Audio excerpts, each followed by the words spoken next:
안녕하세요. 이 땅의 일에 대한 통합된 그리스도교 관점을 소개하고 나누기 위해 기독교 대한 선교교회 소금빛 교회에서 설립하고 후원하는 파이미니스트리 코포스 용소 제공 중국가정 2025년 소명 1 그리고 사역 15번째 그리고 16번째 나눔을 시작하겠습니다. 오늘은 분별의 모델 5번째, 6번째인 섭리하심과 하나님의 섭리와 장애물들 그것을 어떻게 딜하면서 상대하면서 우리가 이렇게 주님의 뜻을 주님의 부르심을 분별할 수 있을 것인가에 대해서 함께 이야기 나누겠습니다. 제가 잠시 기도하고 시작합니다. 오 거룩하신 주님, 이 시간 함께하여 주옵소서. 주님의 은총과 사랑이 충만하게 하여 주옵소서.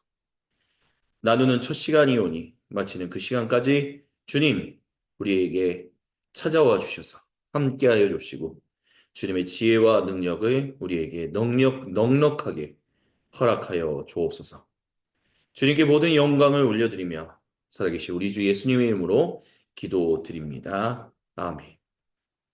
예, 그래서 방금 전에 말씀드렸던 것처럼 오늘은 소명, 일, 그리고 사역의 이제 분별 모델 5번째 그리고 6번째 섭리하심과 장애물들에 대해서 함께 이야기를 나누도록 하겠습니다.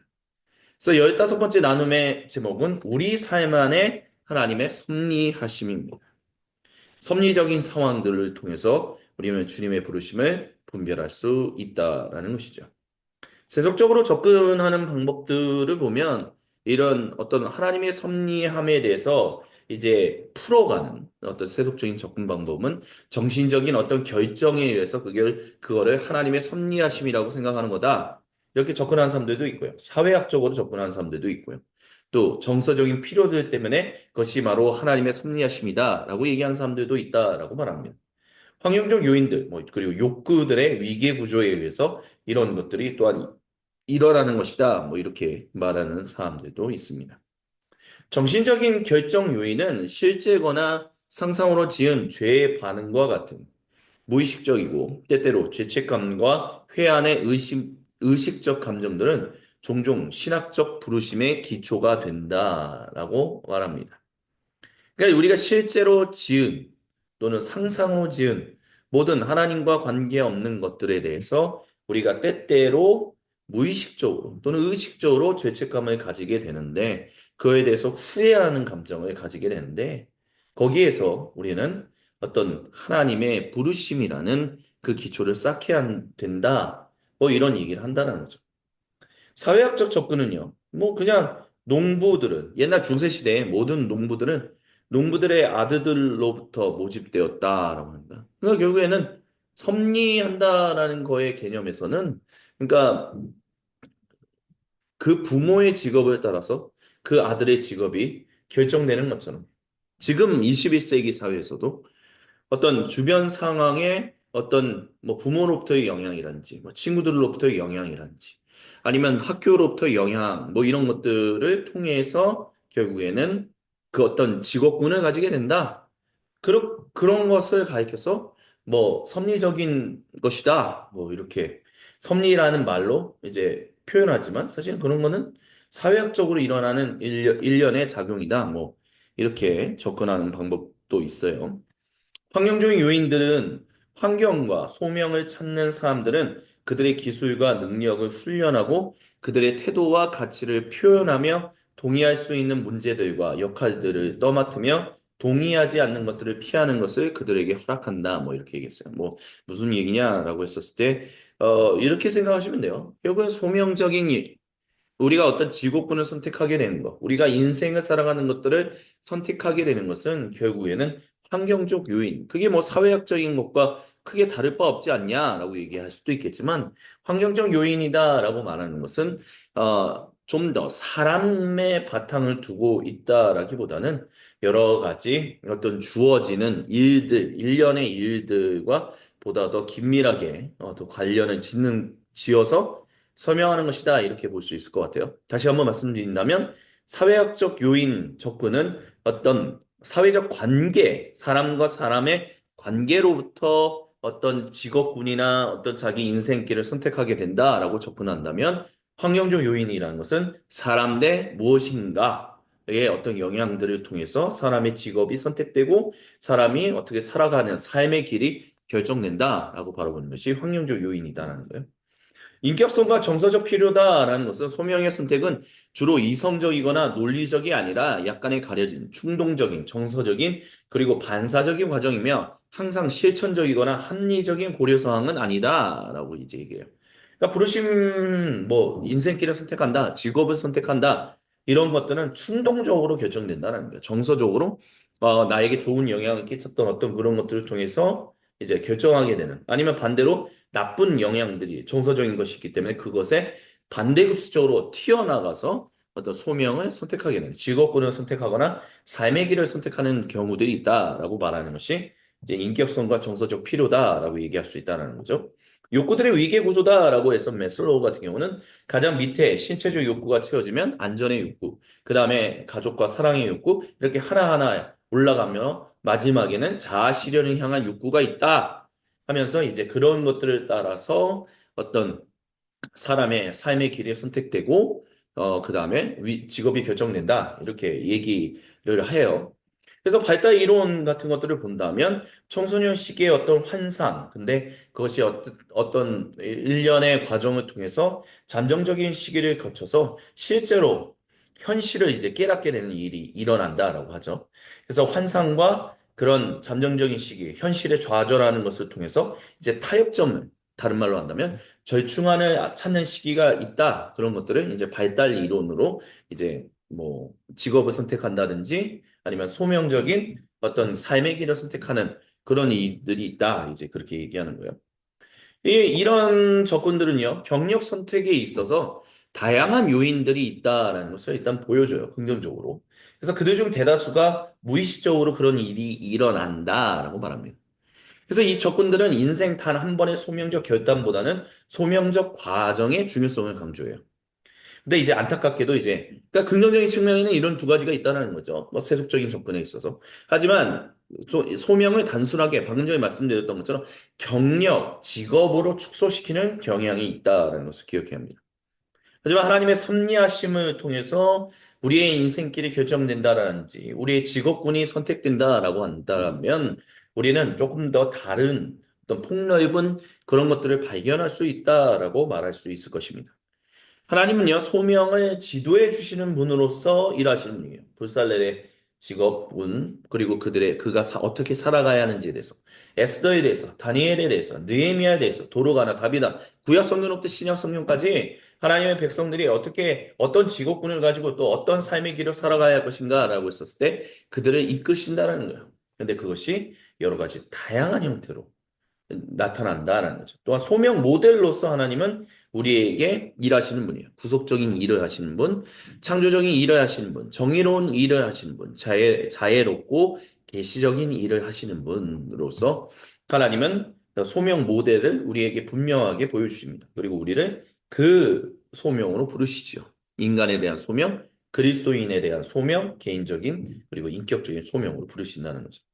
클라스 바큐무엘이 그리스도교 소명은 웨딩 케이크와 같다라고 얘기했다라고 이전에 말씀을 드렸어요. 그래서 우리는 일단 먼저 인간적인 소명을 가지고 있다라고 말할 수 있죠. 하나님과의 친교, 다 하나님 안에서 다른 사람들과 진정한 인간 공동체의 건설. 그래서 그를 통해서 이를 통해서 창조 세계가 번영하고 풍요로워지도록 하나님과 함께 더불어 일하는 공동 창조성. 근데 타락하고 난 이후에도 우리를 구속하셔서 그리스도인의 소명을 가지게 하시고 그 가운데서 우리의 개인과 인격적인 소명을 또한 발견하게 하신다라는 거. 하나님이 그렇게 섭리하신다는 거예요.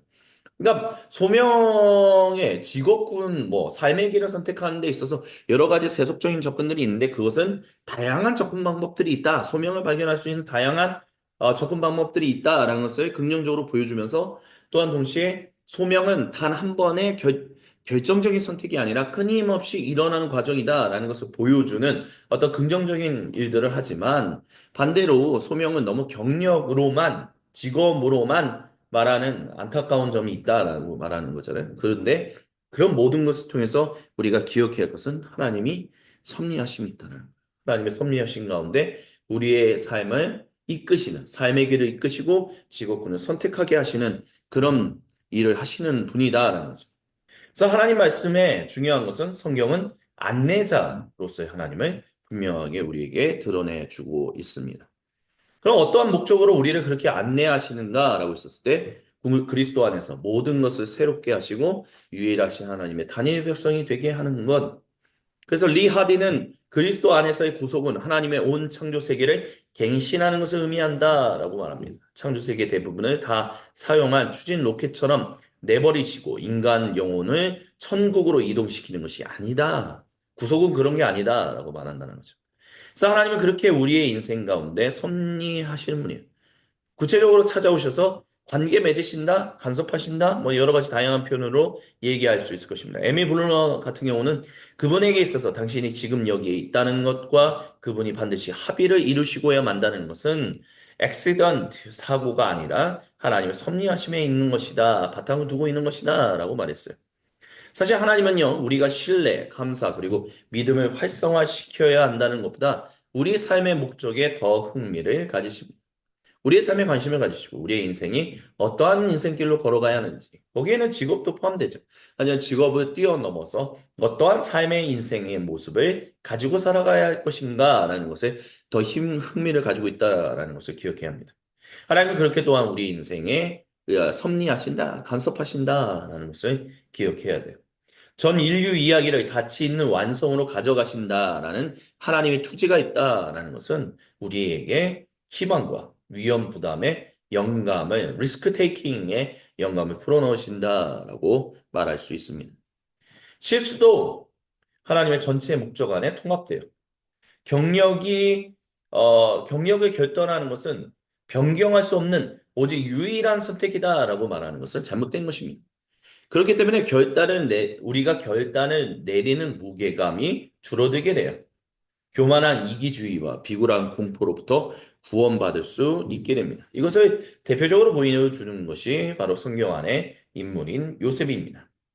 창세기 45장 8절이나 50장 20절에서 그 이후 형들의 잘못 때문에 형들이 야 요셉이 우리를 비난하고 나쁘게 대하면 어떡하지? 우리를 직업으로 자기의 어떤 높은 직업으로 우리를 억압하면 우리를 감옥에 가두면 어떡하지? 라고 두려워하는 사람들에게 요셉은 당신들이 나를 이집트에 팔았던 것도 이집트에 팔도록 팔게 만드는 원인이 되었던 그런 꿈들을 자신이 꿨던 것도 하나님의 인도하심이었다는 그 이후 그래서 이집트에 노예로 팔려갔던 그 모든 것은 그 당신들이 하신 것이 아니라 당신들이 한 것이 아니라 형들이 한 것이 아니라 하나님이 하신 것이다라고 분명하게 말합니다.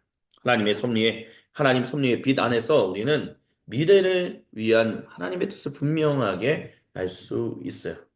그러면 그것이 과연 어떻게 할 수 있는가라고 했었을 때 가장 최고의 길은 그분의 영광을 위해서 즉시 사용할 수 있는 것을 하는 것이다라고 말할 수 있을 것입니다.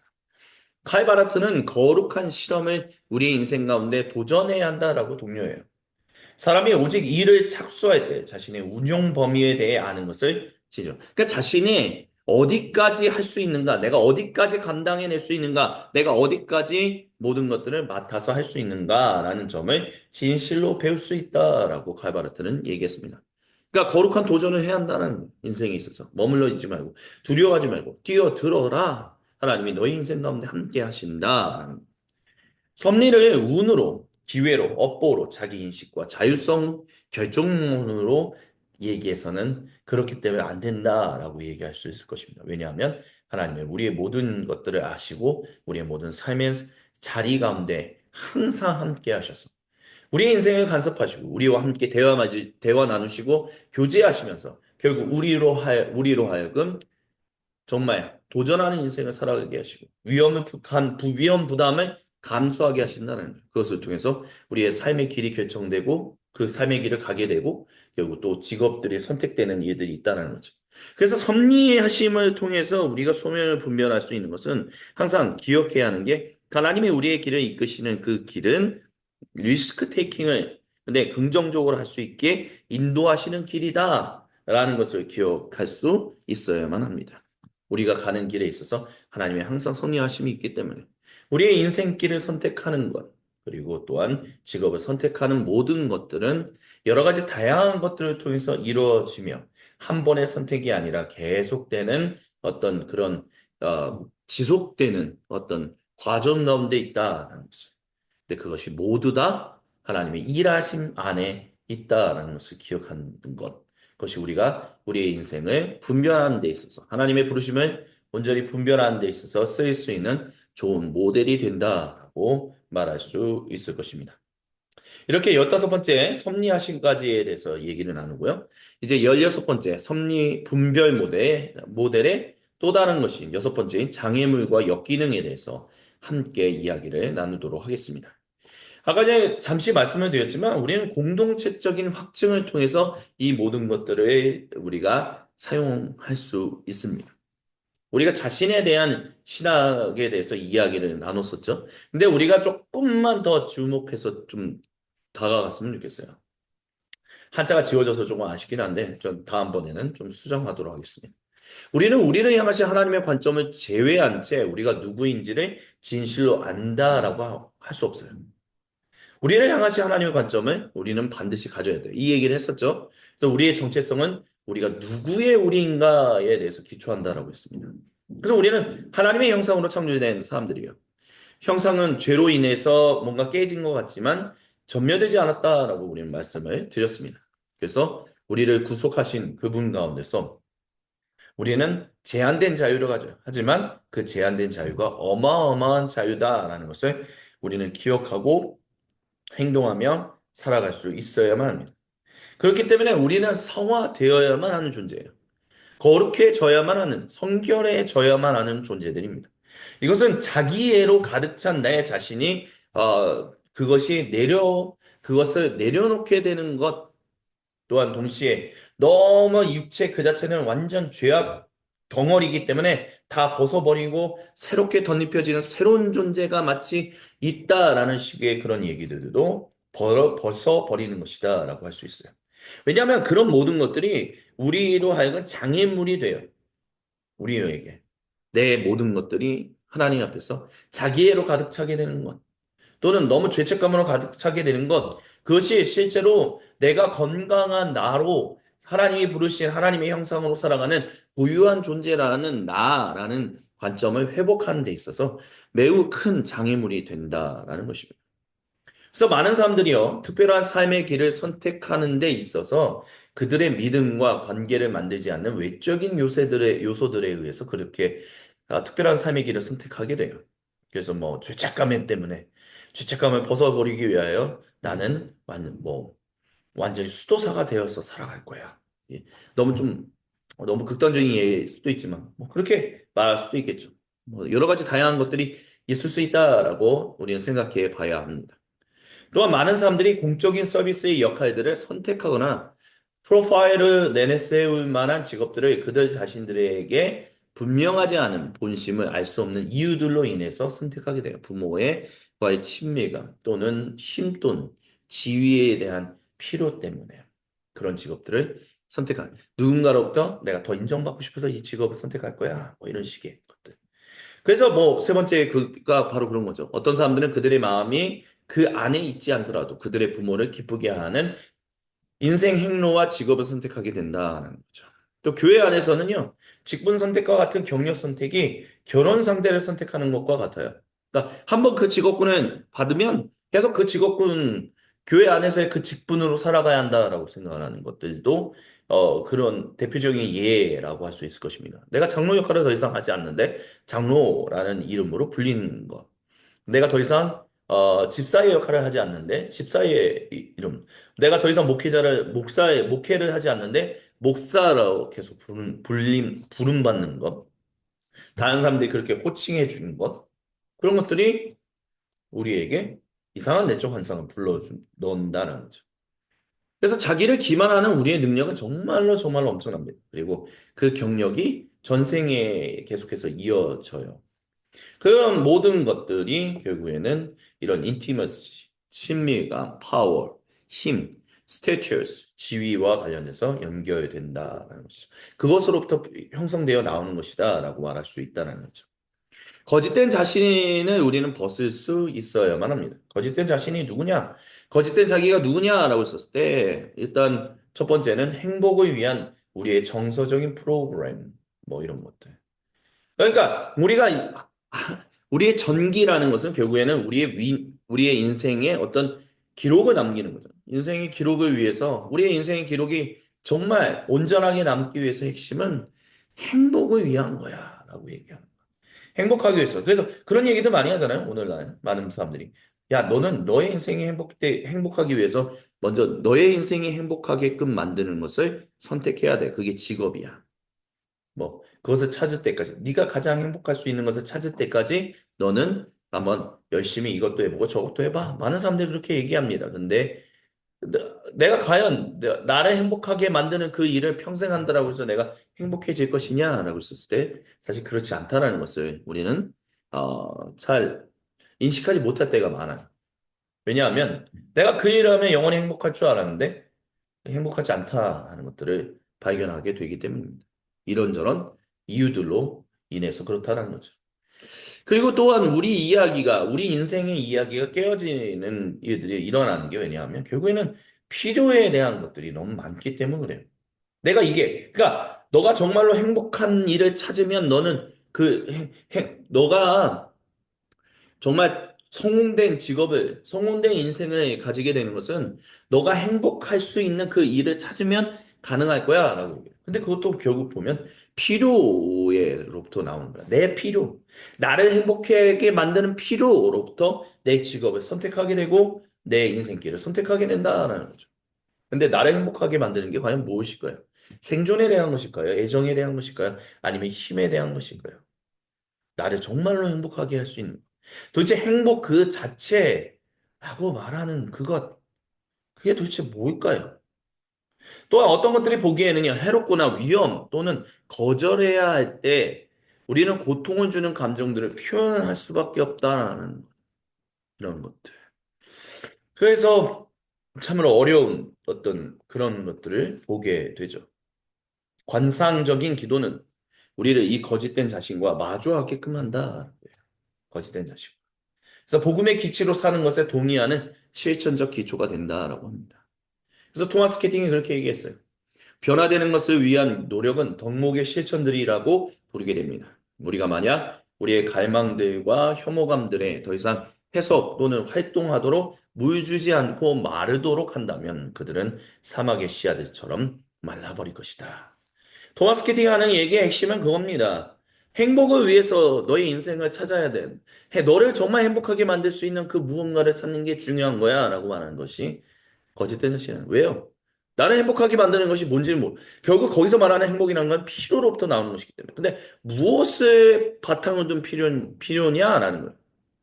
그리고 그런 행복을 위해서 우리를 불행하게 만드는 어떤 것들을 마치 벗, 벗어버려야 할 것 같은 그런 식으로 우리 자신을 자꾸 몰아가는 일들이 일어난다라는 것이죠. 근데 그런 것들이 다 거짓된 자신이라는 거예요. 잘못된 자기 자신에 대한 얘기다라는 거죠. 그래서 그런 것들에 더 이상 그런 것들이 내 인생에서 더욱더 영향을 끼치지 못하게 만들려면 주님만 바라보는 그 기도를 드릴 수 있어야 한다. 그게 관조적인 기도다라고 얘기하고 있다라는 것입니다. 나를 믿어달라라고 수많은 사람들이 이야기합니다. 내가 너를 행복하게 해줄게라고 말하는 사람. 그 사람들이 어떻게 신뢰를 얻을까요? 주로 자격증, 카리스마 또는 성품을 통해서 그런 것들을 가진다라고 얘기를 해요. 근데 카리스마나 자격증을 내세우는 사람들의 중심에는 불안함이 있다라고 교수님이 얘기합니다. 하지만 그런 불안함은 어디서부터 나오느냐? 지위, 힘, 그리고 친밀감에 대한 필요로부터 표출되는 것이다라고 얘기한다는 거죠. 그래서 따르는 팔로우들이 자기의 불안함을 이제 덮어줄 수 있는 카리스마와 자격증이라는 것들을 통해서 내 불안함을 해소해 줄 수 있는 리더가 있다 하면서 그 사람을 의지하고 따라가는 경우들이 있는데 사실 온전함은 그 사람이 가지고 있는 성품의 바탕을 둔 그 성품을 보고 따라가는 것이 중요하다. 그렇게 얘기할 수 있을 것입니다. 그래서 마초메어에서 마초맨이라는 표현들 우리가 많이 했었었잖아요. 뭐 옛날에 그런 표현들 많았죠. 뭐 여성들은 나쁜 남자에게 나쁜 남성에게 좀 뭐 끌립니다. 뭐 이런 거. 그러니까 내 불안함을 감춰줄 수 있는 조금 이렇게 눌러줄 수 있고 안정되게 만들어. 나를 보여줄 거야. 정말 카리스마가 넘쳐. 그런 사람을 가리켜서 마초맨이라고 하는데 사실 마초맨이라고 하는 사람들이 정말 누구보다도 불안정한 사람들이다라는 것이 연구 결과들을 통해서 발견됐다라고 이제 얘기하죠. 그럼 뭐 대표적인 앞전에 보여드렸던 그 도표의 대표적인 예시다라고 얘기할 수 있을 것입니다. 커리어를 찾는 사람들, 그러니까 직업을 찾고 어떤 참 안정된 삶을 추구하는 사람들은요, 안정된 삶을 살아가는 사람들. 그래서 마치 지금 현재 안정된 삶을 살아가서 뭐 어느 정도 영향력을 끼치고 있고 지위를 가지고 있고 힘이 있는 사람들에게 좀 더 마음을 그들의 그런 모습만 보고 그 길을 따라가려고 해요. 근데 그들이 가지고 있었던 거기까지 이르는 데 있어서의 그 겪었던 고통, 아픔, 자기 희생에 대해서는 전혀 관심을 가지지 않는 그런 이유들이 있다라고도 이제 얘기할 수 있죠. 데니얼 고만은 감성지능이라는 어떤 그런 곳에서 우수한 지도력과 서비스로 이끄는 5가지 요인들이 있다라고 얘기를 해요. 첫 번째는 자기인식입니다. 당신의 기분, 정서, 그리고 욕구를 인지하고 이해하는 능력. 그리고 두 번째, 자기절제. 지장을 주는 충동들과 분위기를 조절 또는 다시 방향 설정해주는 능력. 심판을 유보하는 성향, 행동하기 전에 생각하자라는. 세 번째, 동기, 돈 또는 지위 너머에 있는 이유들을 위해 일하는 열정. 그리고 네 번째, 공감. 다른 사람들의 정서적 체질을 이해하는 능력, 그리고 5번째 마지막으로 사회성 기술이 있다라고 얘기를 해요. 관계들을 관리하고 네트워크를 형성하는 능숙함, 공통점을 찾고 지원을 만드는 능력이다라고 얘기를 합니다. 이게 뭐냐? 우리가 방금 전에 얘기했던 것처럼 정말 우리가 모델로 삼고 따라가는 사람들은 진정한 성품이 온전한 성품을 가지는 사람들. 그래야만 우리가 온전한 지도자를 따라갈 수 있는 것이다. 이렇게 얘기를 하는 거잖아요. 그런 것에 있어서 중요한 그러면 중요한 성품이 뭐가 될 것이냐라고 했을 때 데니얼 굴만은 감성지능이다라고 말하면서 5가지 얘기했다는 거죠. 자기인식, 자기절제, 동기, 공감, 사회성 기술이다라는 거죠. 중요한 것은요, 동기를 부여하는 스위치는 우리 안에 있다라는 것. 다른 사람들의 어디인가에 놓여 있는 것이 아니라 우리 안에 있다라는 것을 우리는 기억할 수 있어야만 합니다. 그러니까 지금 이 얘기를 하고 있는 중요한 주제의 핵심이 뭐예요? 장애물들과 우리가 가지고 있는 제약들을 통해서 자기를 온전히, 자기 자신을 향한, 우리를 향한 주님의 부르심을 분별하는 것이다라고 했잖아요. 그런데 많은 사람들이 우리를 불안함에 해서 너는 너무 죄인이야. 너의 모든 것을 벗어버리고 죄책감을 너무 가지게 하든지 자기애를 너무 가지게 하든지 둘 중에 하나다라는 건데 중요한 것은 그 2가지를 그 양극단을 벗어버리고 오늘 나를 온전하게 거룩하게 하시는 그 주님을 바라보며 나를 있는 모습 그대로 정말 내 안에 있는 것들을 사랑하셔서 나를 온전케 하시는 그 주님을 바라보면서 살아가기 위해서는 우리가 이런 5가지의 어떤 감성 지능을 가지는 것들이 중요하고 진실로 어떤 사람들을 따라가야 하면서 모델로 삼아서 살아가야 할 것인가 이런 것들이 있어서 성품의 바탕을 둔 사람들 따라가야 한다라는 얘기를 하고 있다라는 것입니다.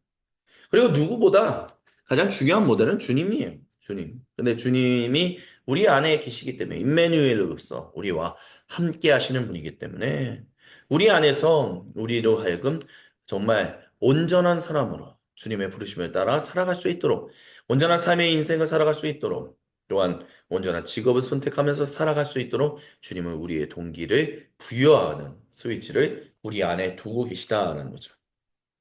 그래서 예수에는 한 걸음 더 나아가서 어떤 일을 동기부여된 지도자로 만드는 것이 어떻게 가능한가라고 했을 때 이것을 30일의 영성 훈련을 통해서 가능하다라고 하면서 그런 어떤 피정이라고 하는 것들, 그런 것들을 한다라고 이야기합니다. 그래서 예수의 공헌은요, 특별히 습관적인 기질에서 나타나는 개인 인격적인 연약함들을 반성하는 능력을 그 30일의 영성 훈련을 통해서 피정을 통해서 발견하게 해준다라고 말합니다. 완전한 잠재성을 인식하는 것을 방해하는 탈선물을 감별하게 해요. 그리고 달란트 받은 자기 자신에 대해서 그 사람이 감탄할 수 있게 인도하고요. 목표와 야망들을 개인적으로 동기부여하는 것을 분명하게 표현하는 것들을 또한 배우게 한다라고 말합니다. 한 사람은 나타내는 무엇인가를 결정하고 한 개인이 정하고 싶어 하는 영향은 무엇인지에 대해서도 예수의 30일의 영성훈련, 피정을 통해서 알 수 있다라고 얘기를 하고요. 다른 사람들과 모든 창조 세계를 위한 심오한 존경을 가지게 되는 일들도 이 모든 것을 통해서 가능하게 된다라고 합니다. 사랑받고 중요하다라고 하는 한 개인의 고마움을 더 많이 깨닫게 하고 또한 그것을 피력하게 하는 데 있어서도 예수의 어떤 30일의 그 영성 훈련이 주는 도전이 있다라고 이제 얘기를 하고요. 반성하기 위해서 매일의 방해를 듣지 않은 능력, 그리고 매일 이것을 하는 습관을 가지게 된다라고 해요. 그래서 이걸 어떻게 하느냐라고 했을 때, 먼저 자신이 누구인지를 점검하는 것으로부터 이런 모든 일을 시작할 수 있다라고 얘기합니다. 풍성한 삶을 위한 하나님의 치유하시는 능력의 흐름을 막는 장애물들을 제거하는 것에 관해서 먼저 발견하게 한다는 거예요. 만약 우리는 죄가 없다라고 말하면 우리는 우리 자신을 속이고 있는 거예요. 그리고 진리는 우리 안에 있는 것이 아닙니다. 하지만 만약 우리가 우리의 죄를 고백한다면 하나님은 신실하시고 의로우신 분이셔서 우리의 죄를 용서하시고 모든 불의에서 깨닫게 하세요. 그래서 우리가 기억해야 할 것은 도대체 우리 안에 회개하게 되는 죄가 있다라고 고백하게끔 만드는 그게 무엇이냐라고 했었을 때 첫 번째는 교만함이 있다라고 할 수 있을 거예요. 십계명을 통해서 얘기한다면 나 외에는 네가 섬기는 신들이 너에게 있어서는 안 된다. 여기 보면 교만은 어떻게 우리가 알 수 있냐라고 했을 때 내 삶에 누가 처음인가? 그분의 뜻이냐, 내 뜻이냐, 자만심이 강했는가, 또는 성공에 대해서 자랑해 왔는가, 아니면 나 자신 또는 고집스러운 우두머리 행세를 하는 또는 독재자인 것에 대해서 유감스러워하는가, 나는 진정한 겸손을 배웠는가, 이런 것들을 통해서 알 수 있다라고 합니다. 또한 내가 정말 뭐가 그렇게 잘못된 죄된 존재냐라고 했을 때 우상 숭배와 공포하는 것, 우상을 만들고 섬기지 마라 하는 것. 그래서 이런 질문들을 해야 한다라고 얘기를 해요. 내가 하나님을 사랑하는 것보다 누군가 또는 어떤 것을 사랑해 왔는가? 뭐 이런 것들. 만약 내가 어떤 큰 상실, 고통, 실망에 고통받는다면 나는 내 믿음을 잃을 것인가? 라는 것도 결국에는 우상 숭배와 공포와 관련된 중요한 주제다라고 말할 수 있습니다. 또한 우리가 주님의 이름을 망령되이 여기고 있는지 그것도 죄된 모습이라는 거죠. 하나님의 이름 또는 주님의 거룩한 이름을 건방지게 말하며 경솔해 오지는 않은지에 대해서 생각해 볼 필요가 있다는 거죠. 영적으로 게으르지는 않나요? 내가 늦잠 자느라고 주일 예배를 놓친 적은 없는가? 무례하진 않는가? 나는 내 부모를 또 다른 사람들을 잘 돌보고 있는가? 증오 또는 분노에 사로잡혀 있지는 않은가? 나는 누군가를 대적하는 원한을 가지고 있지는 않은가? 사랑을 보이는데 실패해왔고 억울함을 가지고 아프니 외로우니 사별했거나 가난한 사람 혹시 무시하고 있지는 않은가? 혹시 나는 성욕에 빠져서 불결하게 살아가려고 하지는 않는가? 생각, 말 또는 행위에서 불결한 적은 없는가? 내 몸을 신체적으로 성령님의 전으로 알맞게 지키는가? 내 인생에서 내 가족, 친구 또는 목사님께 드러내기 부끄러워할 수 있는 어떤 일이 일어나지고 있지는 않은가? 내가 혹시 정직하지 못하게 살아가고 있지는 않은가? 내가 빌렸던 것을 돌려주었는가? 그래서 내가 진실로, 어, 다른 이의 비용으로 도박했거나 복권 당첨을 추구해봤는가? 뭐 이런 것들. 또한 거짓말과 사기를 치지는 않은가? 나는 누군가에 대해서 직접적인 거짓말이나 과장한 적은 없는가? 그리고 질투와 부러움, 다른 이들이 더 많은 재산과 친구들을 가진 것 때문에 질투한 적이 있는가 등등. 이런 것들을 통해서 우리는 내 비전을 흐리거나 나를 저지하는 부착물들을 인지하게 돼요. 그게 죄라는 것을.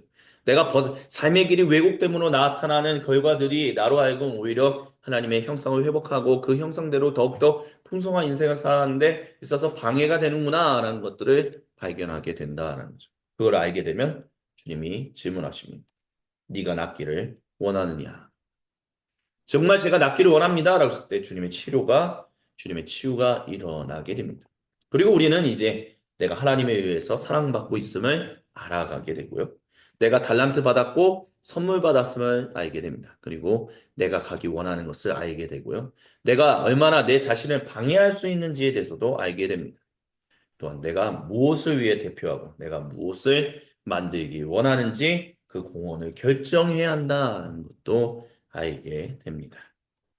예, 이것을 통해서 오늘 저희가 소명 1 그리고 사역 15번째, 16번째 나눔을 통해서 분별 모델, 하나님의 섭리하심과 또한 장애물들, 이런 것들을 어떻게 우리가 온전하게 인지하고 참되게 그런 것들을 뛰어넘을 수 있을 것인가라는 그 모든 과정을 통해서 어떻게 우리가 주님의 인도하신 가운데서 살아갈 수 있을 것인가, 어떠한 삶의 길을 따라가고 어떤 직업을 선택하며 살아갈 수 있을 것인가에 대해서 함께 이야기를 나눴습니다.